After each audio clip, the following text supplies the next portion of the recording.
Hey, help support the show by joining the Patreon or becoming a YouTube member. Also hit that like button to subscribe if you want more Cavs-focused content. Hey, what's up, and welcome to Cavs Q&A, the show where I take questions about the Cavs and answer them here in video format. Ton of questions to get into, so let's jump into it. First question comes from R.S. Speller, who says, some say that Jarrett Allen is not part of the core four and that he's a role player. What's your reaction to that? My reaction to this is like, the term role player seems to be the NBA's version of what happens in the NFL with like the term game manager, right? Where it is a term to describe what a player is good at and how they can help your team. But it turns into how good of a player, or a measure of how good of a player is, because people just consistently misuse the term. The idea that you can't be a part of a core group and be a role player is silly, right? You look at some of the biggest dynasties in NBA history, they have players who are a core part of what that team does on both sides of the ball, or both ends of the floor, my bad. And those guys are role players.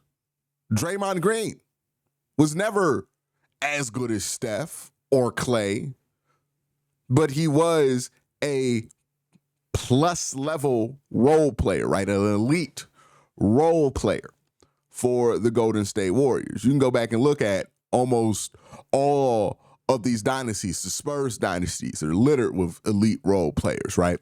So the idea that Jarrett Allen can't be a part of the core four while also being a role player, that's the juxtaposition I just don't agree with, right? Like, Jarrett Allen can be a role player, which is true. Jarrett Allen is a role player, but still be a part of the core four. Kevin Love was a part of the big three for the Cavs. He was a role player for the Cavs when he was here in Cleveland, right? His job was to spot up in the corner, make some threes, get some rebounds. Doesn't mean what he offered wasn't valuable. What Jarrett Allen offers is valuable. Who cares if he's a role player or not? You know, what is the role that you fulfill and how you fulfill it valuable? And I would say Jarrett Allen is one of the more valuable role players in the NBA. He has been such a good role player that he's been able to make an all-star team, and I would argue he should be a 2-3-time all-star. If you just look at what he did the year he made the all-star game and how often he's replicated those numbers, he's done it 3 times in his career. So is Jarrett Allen a role player? Sure. But does that mean he's not part of the core four? That's ridiculous. That's never how that works. Chris Bosh was a role player for the Heat, right? The role players are integral to your team. That's how this works, right? So I just don't agree with the inherent assumption in the question, which is it Jarrett Allen a role player, or is he a part of the core four? He's both. He's a role player and he's a part of the core four.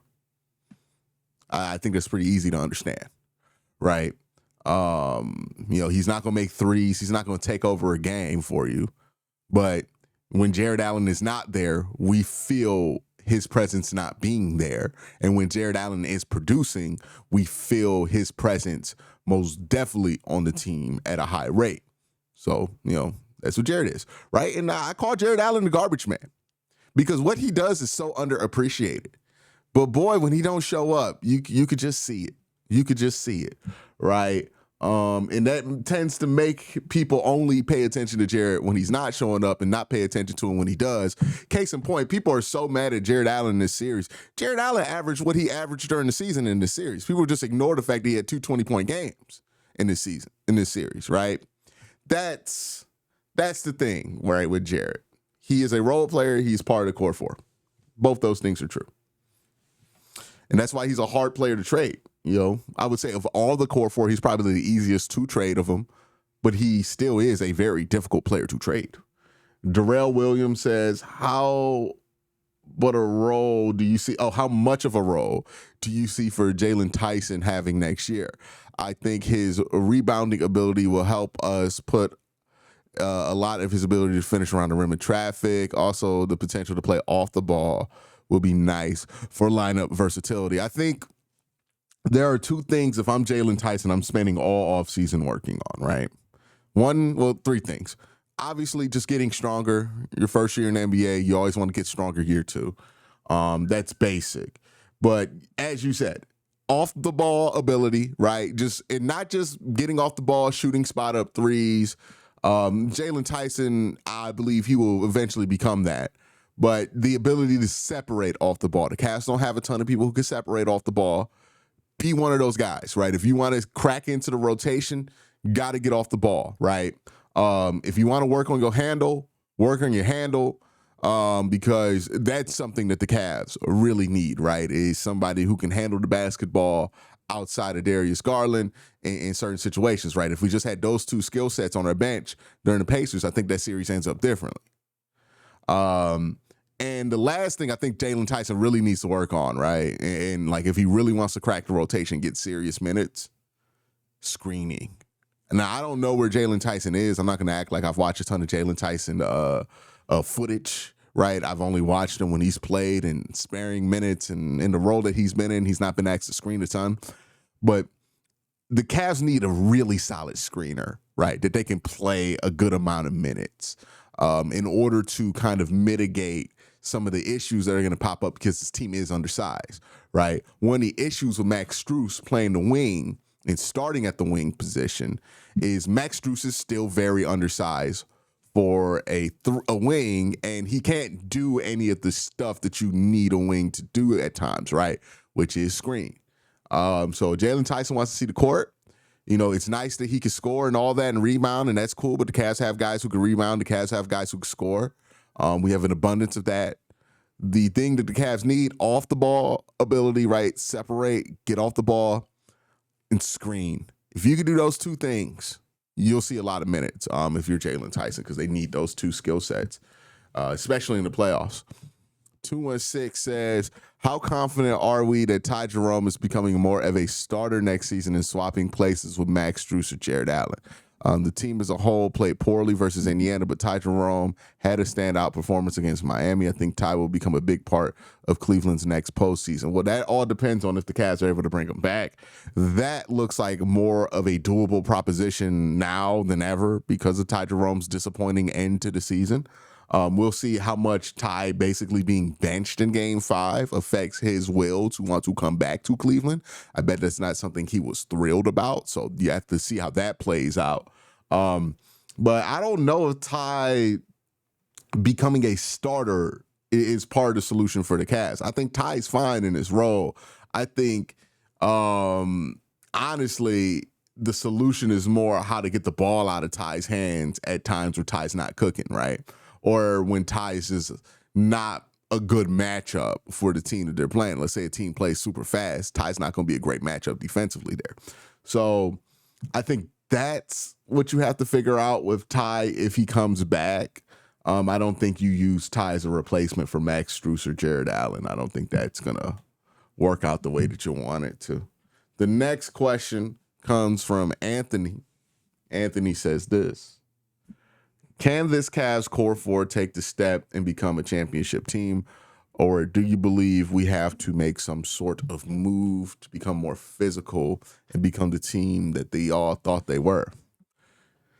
I don't really know if there's a move the Cavs can make outside of like something ridiculous happening where like, you know, they get Giannis for like Jared Allen, right? Like if they get something ridiculous like that to happen, then yeah, sure.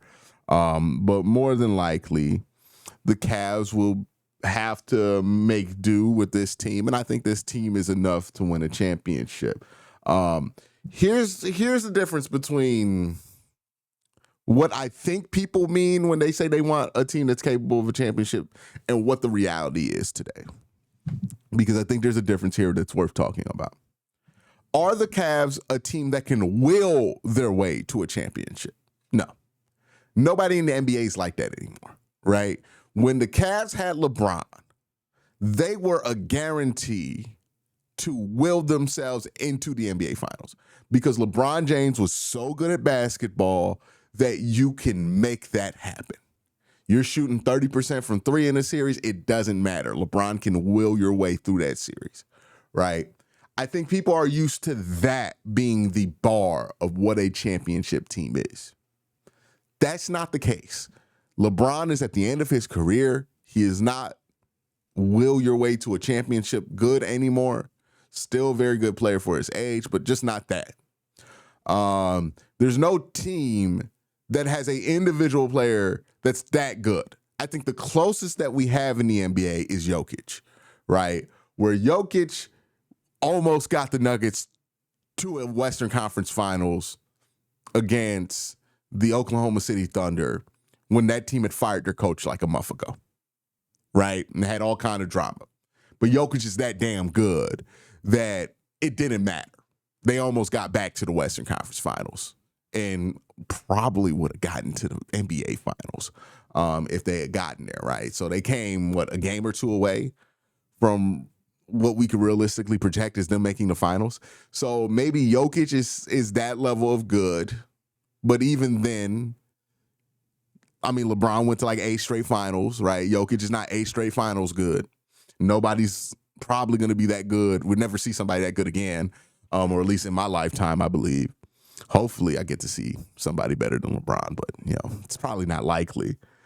Then, so I got kind of sidetracked. But, yeah, there's not anybody that good, right? Oklahoma City's a really solid team. SGA is a really good player, right? Maybe that's what Wemby becomes in 5 or 6 years. But as far as right now, today, there's no single dominating force, right? There's going to be some really good teams. They're going to make some runs. But Oklahoma City, if they get one injury for like 3 games to Shea in the wrong series, they're done. Right? Like, that's it. So nobody's impenetrable. Nobody is inevitable.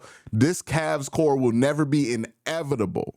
They will never be impenetrable, and they will never be able to just will their way to an NBA Finals like the KD Warriors were able to just straight up will their way to NBA Finals.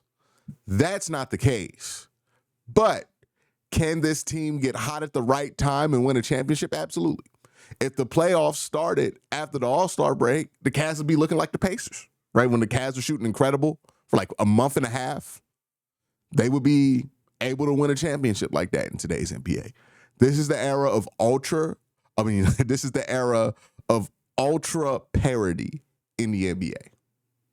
And that means that any 50-plus win team can win the finals any given year. So if you're an NBA team and you have a roster that can win 50 games, well, you better just reload and try again, right? And that's where the Cavs are. They're a 60-win team, so they have a better shot than most. But, yeah, that's just kind of the league we're in today, right? I think it's taking us a long time to transition out of what we're used to the NBA being and what the NBA is today. Big Bird says 2 questions. Do you think Jalen Tyson will get bench minutes next season? Probably. Also, do you think the Cavs can move on from Okoro if they find a partner and help him get a true backup point guard? Here's the problem with trading Isaac Okoro. I don't really believe there's going to be a market for him because Cavs fans probably value Isaac Okoro more than anybody. And I'm going to be honest with you. Even Cavs fans don't really value him that much. He's pretty expensive for what he offers. And he's pretty limited in what he offers, right? Because Isaac Okoro's thing is supposed to be he's a defensive-minded player who can make some shots here and there, right? In a perfect world, he could be Thabo Cephalosha, for those of us who remember the early OKC days, or, Tony Allen or Pat Beverly, like one of those players, right, that can be your best perimeter defender and make a couple shots here and there. But the reality of Isaac Okoro is that he is extremely spotty offensively, and he's still spotty defensively, right? In order for Okoro to exist in the way that Cavs fans want Isaac to exist, Isaac Okoro has to be Avery Bradley on defense, and he's not even close to Avery Bradley, right? Like, I'm watching the Pacers, I'm like, Ben Mathurin is a better defender. Well, not Ben Mathurin, my bad. Ben Naismith is a better defender than him, and Nembhard's a better defender than him, right? Like, he has to be a Dyson Daniels level defender in order to make sense for the Cavs, in order to make sense for a lot of teams. And Isaac Okoro is a really good defender at times. He has hot streaks. He has low moments. But he's not consistently that level of guy. And that's just the truth of it, right? Every year, we get in a situation where a guard gets hot on the other team and people are mad at, where was Isaac Okoro? Why did we play Isaac Okoro more? Well, we played Isaac Okoro more and he ain't do shit, right? Remember everybody's convinced Isaac Okoro was going to be the Jalen Brunson stopper? Didn't happen. Right? Isaac Okoro going to shut down all that Halliburton stuff, right? Yeah, didn't happen. Didn't happen. The truth is, Isaac is just not as good of a defender as we think he is. And other NBA teams are aware of that. And that means to me that there's not really much value for Isaac Okoro, especially given that he makes like $10 million. Like, you can argue that Javonte Green offers you the same shit at a much cheaper price, or at least comparable services to Isaac Okoro. And this is not to say like Javonte is not better than Isaac. That's not the case. But what they offer is similar. An ultra athletic guard who could get downhill, get a little bit of offense, maybe shoot some threes, and play really good defense. Obviously, Isaac is a better version of that. But when you look at how much Javonte Green makes and how much Isaac Okoro makes, I mean, it's not a good value. It's not a good value. I would just rather have the worst defender for a cheaper price so I could get something else. And that's the problem with Isaac Okoro. In order to be valuable, he needs to be way better. And he's just not as good defensively or offensively as you need him to be. I think it's just time to give that one up. Corey says, do Cavs have to trade Garland or Allen to win a championship? No. Again, like I said earlier, this is just an era where you're going to have to run it back, right? Even when it's uncomfortable, because who knows when it's going to be your year? Who knows when you're going to be the team that's hot, right? Things have to align in a way that, you know, it might feel impossible to be able to get into, but I think if you play enough, maybe you get into that shot. But that's it for Cavs Q&A. Y'all have a great rest of your day. Peace.